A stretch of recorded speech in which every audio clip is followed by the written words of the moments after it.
This is the Young Investor 4, the New Investor podcast, and it is day 63 on our journey towards financial freedom.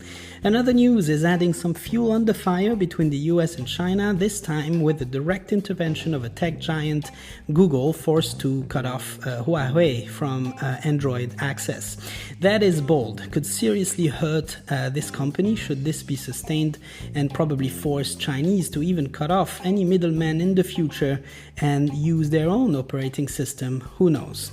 Would this be good for Apple in China, I wonder? It could, but Apple got hit by another conveniently placed news on the same day that HSBC, or Hong Kong Shanghai Bank Corporation, just to be clear, is cutting Apple stock price target to $174, prompting a sell-off, and Apple lost 3.13% yesterday.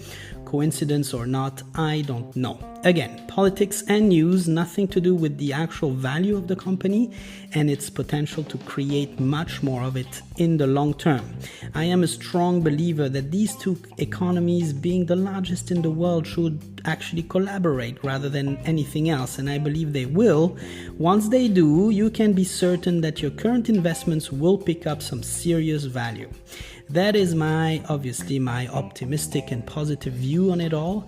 Again, the US economy has emerged stronger from multiple mega crises since the last century, and certainly will from a soft one like this one. In the meantime, I would not mind this crisis to continue a little longer so that we can purchase wonderful companies at a nice discount.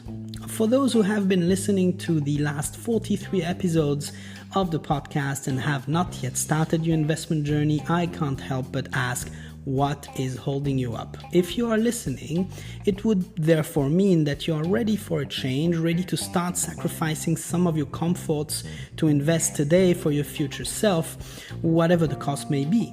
Now, being an expat located in a remote location in Asia, the decision to open a brokerage account was easy to make, but the actual process of opening it was extremely complicated, as my location has no administrative structure that would easily support the process. So certifying documents proving that I am in fact me had to be all translated into the local language. No certified translators here. Had to send everything away for translation. Took a while to return. Had to send everything away to notarize. Took a while to return. Had to provide proof of residence, and no one had any clue of what I was talking about. They speak no English. So despite all of this, I did open that brokerage account after all in order. I am sure for the majority of you, from where you are currently located, all of this would take a day to complete. It took me a month and a half. Is it the money? You can start investing with any sum of money. You must understand that as soon as your money is invested, it will start working for you.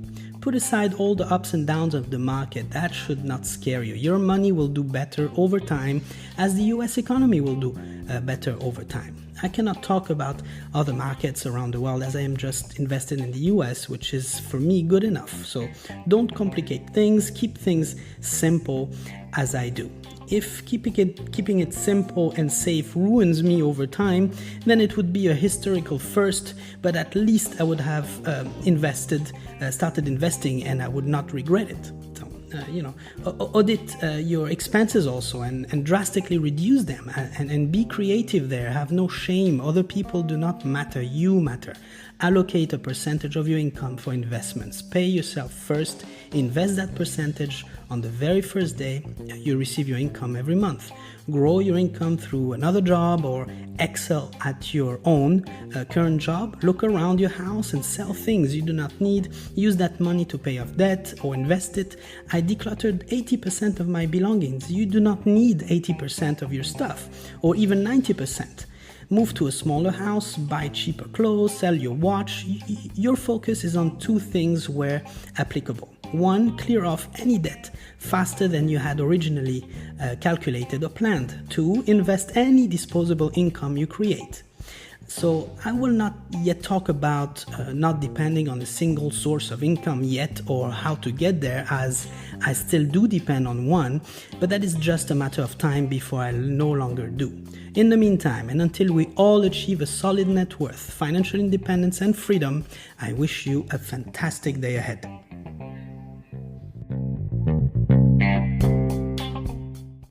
The podcast you just heard was made using Anchor. Ever thought about making your own podcast? Anchor makes it really easy for anyone to get started. It's a one-stop shop for recording, hosting, and distributing podcasts. Best of all, it's 100% free.